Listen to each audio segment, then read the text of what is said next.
Storage device.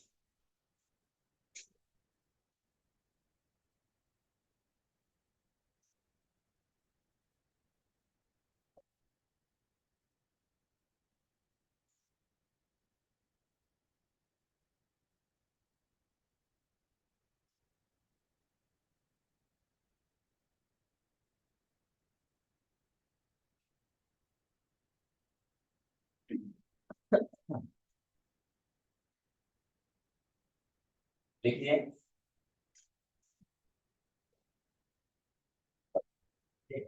Storage device का मतलब होता है, डिवाइस मतलब डिवाइस हो गया, ठीक है ना।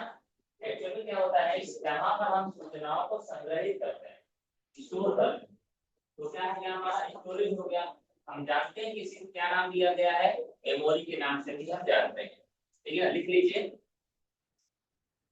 स्टोरेज डिवाइस कंप्यूटर का एक महत्वपूर्ण हिस्सा होता है। स्टोरेज डिवाइस कंप्यूटर का एक महत्वपूर्ण हिस्सा होता है,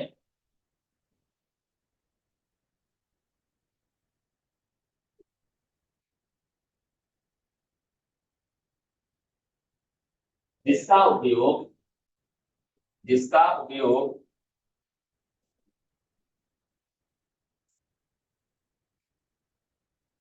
सूचना एवं निर्देशों को जिसका उपयोग सूचना एवं निर्देशों को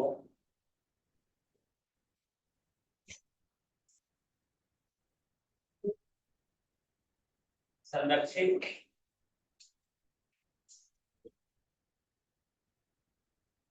करने के लिए किया जाता है, यानी सेव करने के लिए किया जाता है।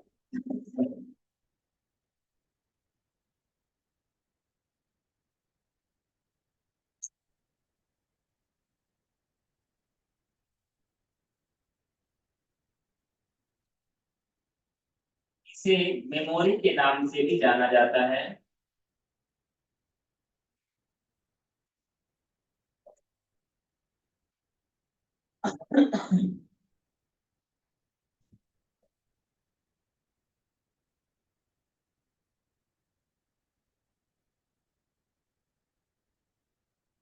कंप्यूटर पर मेमोरी दो तरह से सेव की जाती है। कंप्यूटर पर मेमोरी दो तरह से सेव की जाती है।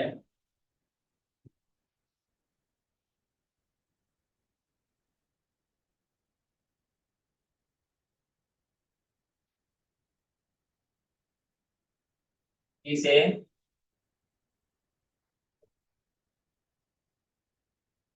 प्राइमरी मेमोरी एवं सेकेंडरी मेमोरी के नाम से जाना जाता है। जिसे प्राइमरी मेमोरी एवं सेकेंडरी मेमोरी के नाम से जाना जाता है।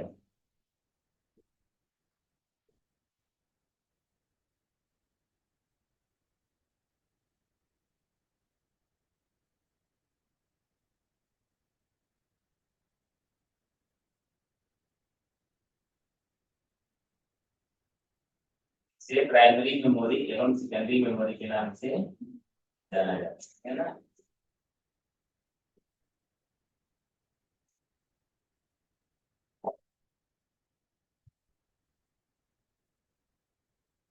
मेमोरी को इसमें लिख दीजिए, मेमोरी को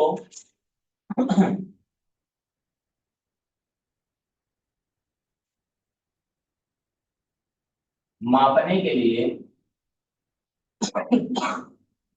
मेमोरी को मापने के लिए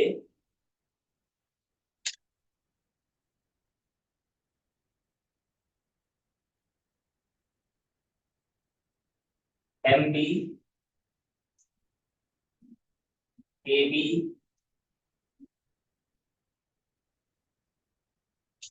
तो बात केबी से कीजिए, ठीक है ना।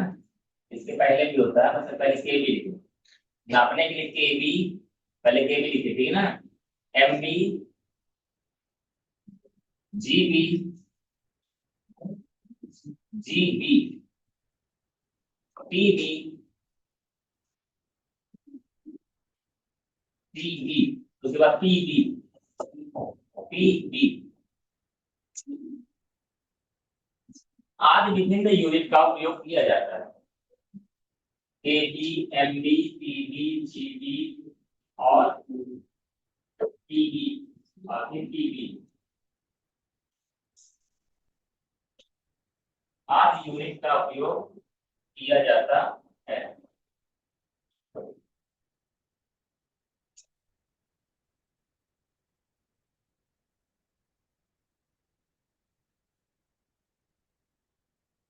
अगर और इससे पहले की बात किया जाए तो शुरुआत हमारी होती है बिट से। कहाँ शुरू होती है? कंप्यूटर में हम जानते हैं कि हमारी जो भी सूचनाएं सेव होती हैं 0 और 1 के फॉर्म में होती हैं। वो 0 और 1 का मतलब कुछ भी कॉम्बिनेशन हो सकता है। 0 0 भी हो सकता है, 0 1 भी हो सकता है, 1 0 भी हो सकता है, 1 1 भी हो सकता है।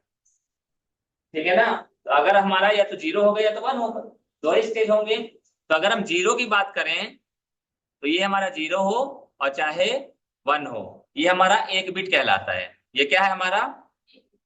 क्या है ये हमारा? ये बिट बराबर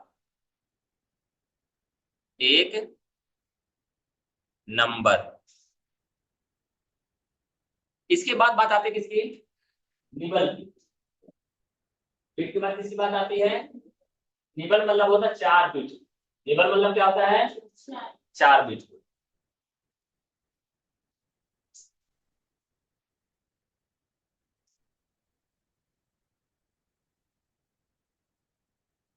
इसके बाद बात आती है बाइट की। बाइट मतलब होता है 8 बिट। कितना होता है? यानी एक बिट तो एक हो गया और 8 बिट बराबर एक बाइट। एक और 1000 बिट बराबर क्या हो जाता है हमारा? 1 किलोबाइट। 1000 बाइट बराबर, ठीक है ना? 1000 बाइट बराबर कितना हो जाएगा हमारा? 1 किलो। हमेशा ध्यान रखिएगा किलो का मतलब 1000 होता है। किलो का मतलब क्या होता है? लेकिन अगर कोई व्यक्ति बोले, हमारे पास दो ऑप्शन अगर आते हैं, एक कोई बोले कि 1000 बिट बराबर, तो वो भी हमारा 1000 बिट बोलेगा। ठीक है ना? और कोई अगर बोले 1000 बाइट बराबर, 1000 बाइट होगा।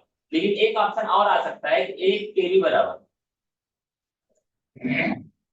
1 KB बराबर दो ऑप्शन आ सकते हैं। एक होता है 1000 बाइट और एक होता है 1024 बाइट।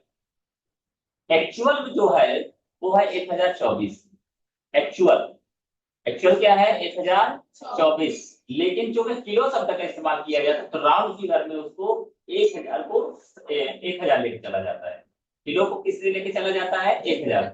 तो जनरली अगर आप ये बात बोलते हैं कि 1 किलो केवी मतलब 1000 बाइट, तो गलत नहीं है। लेकिन ये बात आपकी जानकारी में रहे कि 1 किलो बराबर हमारा 1000 होता है। तो किलो शब्द का इस्तेमाल किया गया है, इससे 1000 बोला जाता है। लेकिन अगर हम मेमोरी की बात करें तो वो क्या है हमारा? 1024। चाहे बिट की बात हो, चाहे बाइट की बात हो, चाहे एमबी की बात हो, चाहे जिसकी बात हो, 1024। एक बात और बताता हूँ आपको, कोई भी चीज आपके पास है वो सारी सारी आपकी नहीं। ये बात मानते नहीं मानते? बताओ भाई। मानते हैं, चलो अच्छी बात है, आप हमारी बात मानते हैं। इसी प्रकार से मेमोरी के पास यदि 1024 बिट है, 1024 बाइट पूरी पूरी उसकी नहीं, कुछ सिस्टम रिजर्व कर लेता है। कुछ सिस्टम रिजर्व कर लेता है। मतलब यदि आप मेमोरी कार्ड लेते हैं, आप पेन ड्राइव लेते हैं, 32 GB की लेते हैं, 32 GB का इस्तेमाल आप नहीं कर पाए। 0.1% आपका मान लीजिए 32 MB 32 KB वो अपने लिए रख लेता है। क्यों रखता है वो? क्योंकि उसको मेमोरी की जानकारी भी तो मेमोरी में ही रहेगी। क्या बोलना चाह रहा हूं? कौन सी मेमोरी में कहां पर कौन सी सूचना रखी हुई है, ये भी तो मेमोरी में ही रहेगी ना? रहेगी नहीं रहेगी? तो इसलिए वो कुछ हिस्सा अपने पास रिजर्व करके रखता है। वो अपने मेमोरी की जानकारी रखता है कि मेमोरी मतलब अब आप लाइब्रेरी से इस बात को समझ सकते हैं। लाइब्रेरी में बहुत सारी बुक्स रहती हैं, तो वो भी तो उसका एक अरेंजमेंट होता है, कौन सी बुक कौन से अलमारी कौन से डब्बे में है, कौन सी बुक कौन सी अलमारी के कौन से डब्बे में है। तो ये भी किसी में लिखोगे ना, रजिस्टर में, तो रजिस्टर भी तो किसी अलमारी में रखोगे, रजिस्टर भी तो किसी अलमारी में ही रखोगे ना, किसी दराज में ही रखोगे ना। तो वो बात वही समझिए कि जो मेमोरी होती है, अपनी भी जानकारी तो वो मेमोरी में ही रखेगा, इसलिए कुछ हिस्सा वो क्या कर लेता है, रिजर्व कर लेता है, पूरे के पूरा आप इस्तेमाल नहीं कर सकते। क्लियर हुई बात? आगे बढ़े। ठीक है, तो हमने क्या देखा, मेमोरी या स्टोरेज डिवाइस क्या होता है, कितने प्रकार का होता है, ठीक है ना। इसके हमने ये भी बताया आपको क्या क्या होता है, बिट होता है, निबल होता है, बाइट होता है, और हमारा क्या होता है, किलोबाइट होता है, इसको के भी बोला जाता है।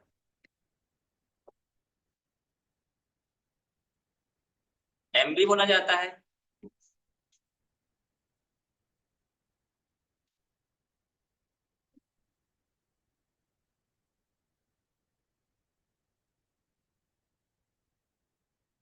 एक एमबी में 1000 केबी हो जाएगा, ठीक है, एक 1000 बढ़ता जाएगा। फिर एमबी के बाद क्या था, जीबी आता है, क्या आता है, 1000। जीबी के बाद टीबी आता है, तो 1000 जीबी हो जाएगा।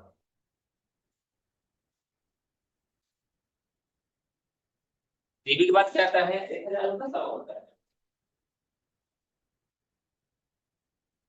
1000 होता है, ठीक है ना। फिर क्या हो जाएगा हमारा, टीबी के बाद टीबी होगा,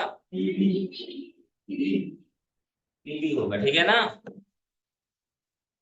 1000 टीबी हो जाएगा, यानी रेशियो हमें किसके हिसाब से बढ़ाना है, 1000 के हिसाब से, ठीक है।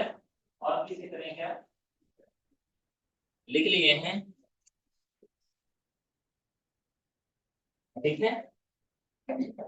चलिए आगे बात करते हैं हम।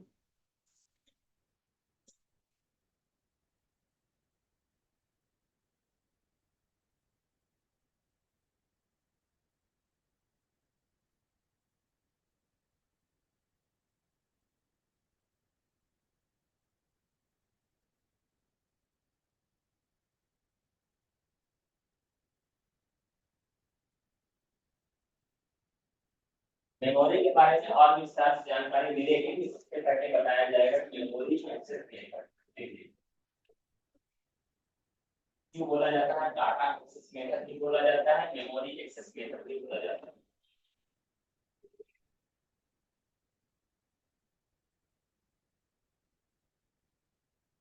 देखिए, लिख लिया आप लोगों ने। मेमोरी या फिर डाटा एक्सेस, डाटा मतलब क्या होता है, सूचनाएं कहाँ रहती है, मेमोरी में रहती है, कहाँ रहती है, मेमोरी में रहती है।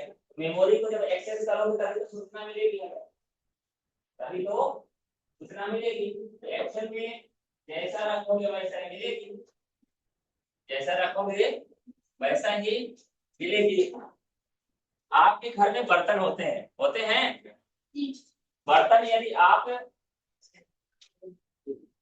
जाली है, बर्तन की जाली होती है ना, बर्तन की जाली में यूं ही रख दिया हमने तो यूं ही मिलेगी, यूं ही रखा तो यूं ही मिलेगी। दूसरा तरीका है, बर्तन की जाली जो एक स्टैंड वाली भी आती है, दीवार वाली, अगर उसमें आपने प्रॉपर रखा तो प्रॉपर मिलेगी, यही होगा कि नहीं होगा। अच्छा, कभी कभी ऐसा भी रहेगा कि हम लोग क्या करते हैं, जहां जरूरत पड़ी वही इस्तेमाल कर दिए, वही रख दिए, तो वही बर्तन वही मिलेगा जहां रखा था हमने, ऐसे ही होता है ना। एक्चुअल में मेमोरी के अंदर भी सूचनाओं का इस्तेमाल करने का तरीका यही है। जैसे जैसे समय बदलता गया, हमारी जरूरत बदलती गई, उसी के हिसाब से हमारा डाटा स्टोरेज और एक्सेस दोनों का तरीका बदलता गया। मतलब हम जैसा व्यवस्थित करेंगे अपने मेमोरी के अंदर, हम उसका इस्तेमाल भी उसी तरीके से कर पाएंगे। ठीक है ना? तो पहला लिख लीजिए, हेडिंग डालिए, पहले इसमें लिख लीजिए, 2 लाइन में बताता हूँ।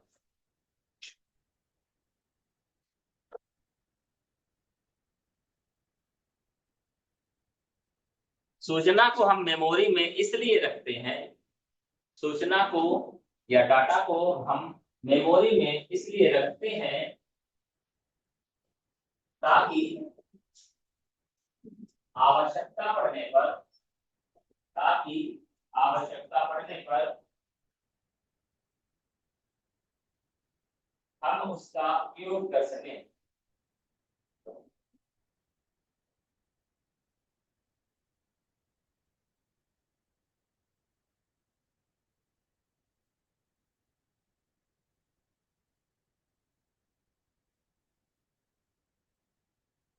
इन सूचना को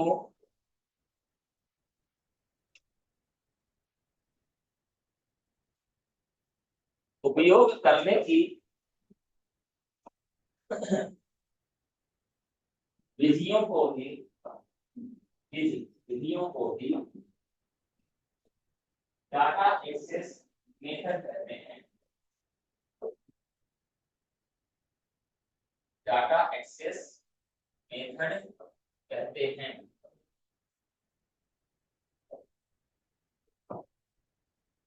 डाटा एक्सेस मेथड कहते हैं।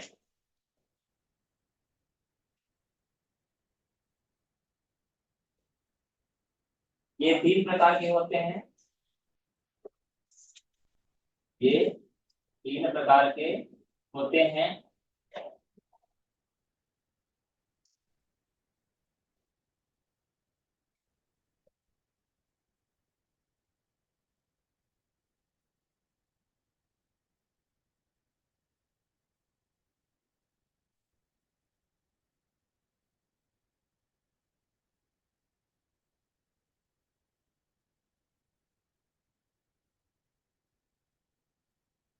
पहला लिखिए डायरेक्ट एक्सेस मेथड,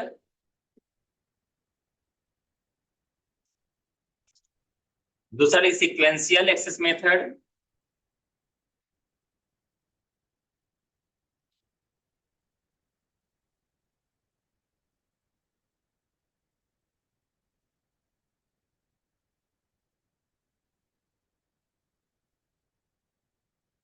अगला लिखिए इंडेक्स सीक्वेंशियल एक्सेस।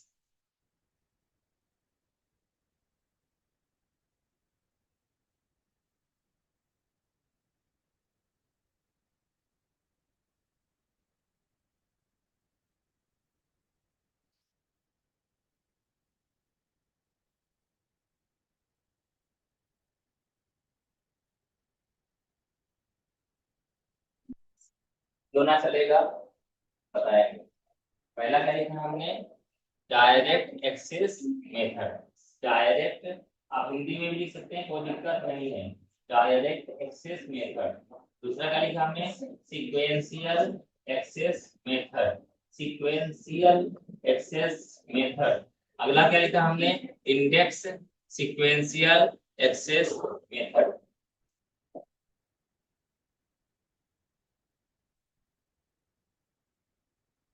जैसा नाम वैसा काम, जैसा नाम वैसा काम। पहला क्या बोला, डायरेक्ट एक्सेस मेथड। इसमें क्या होता है, जो भी सूचनाएं रखी रहेंगी उसको डायरेक्ट जाकर हम क्या करेंगे, इस्तेमाल कर लेंगे। यानी कि अगर हमें 5वें नंबर का गाना प्ले करना है, 5वां नंबर गाना प्ले करेंगे, 10वां नंबर गाना प्ले करना है तो 10वां नंबर गाना प्ले करेंगे, 15 नंबर गाना प्ले करना है तो 15 नंबर गाना प्ले करेंगे।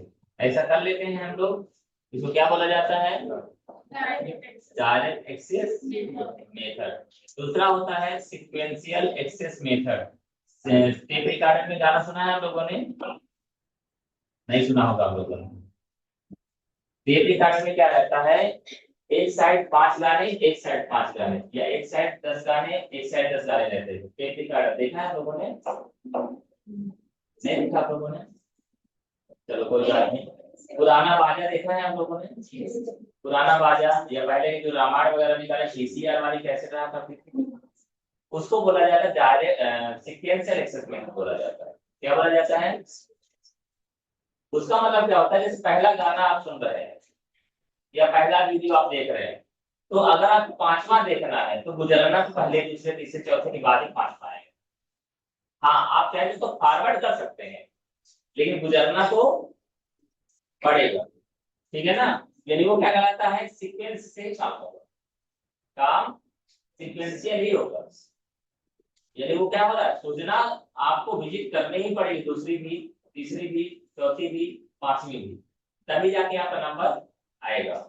दूसरे अगली बात ये रहती है, दूसरे हिस्से पढ़ लोगे तो भी यही कहानी रहेगी कि आपने जो सूचनाएं रखी हुई है पहले में, दूसरे में, तीसरे में, चौथे में, पांचवें में, तो उसको भी एक सीक्वेंशियल आपको आगे बढ़ना पड़ेगा, पहला, दूसरा, तीसरा, चौथा, पांचवा।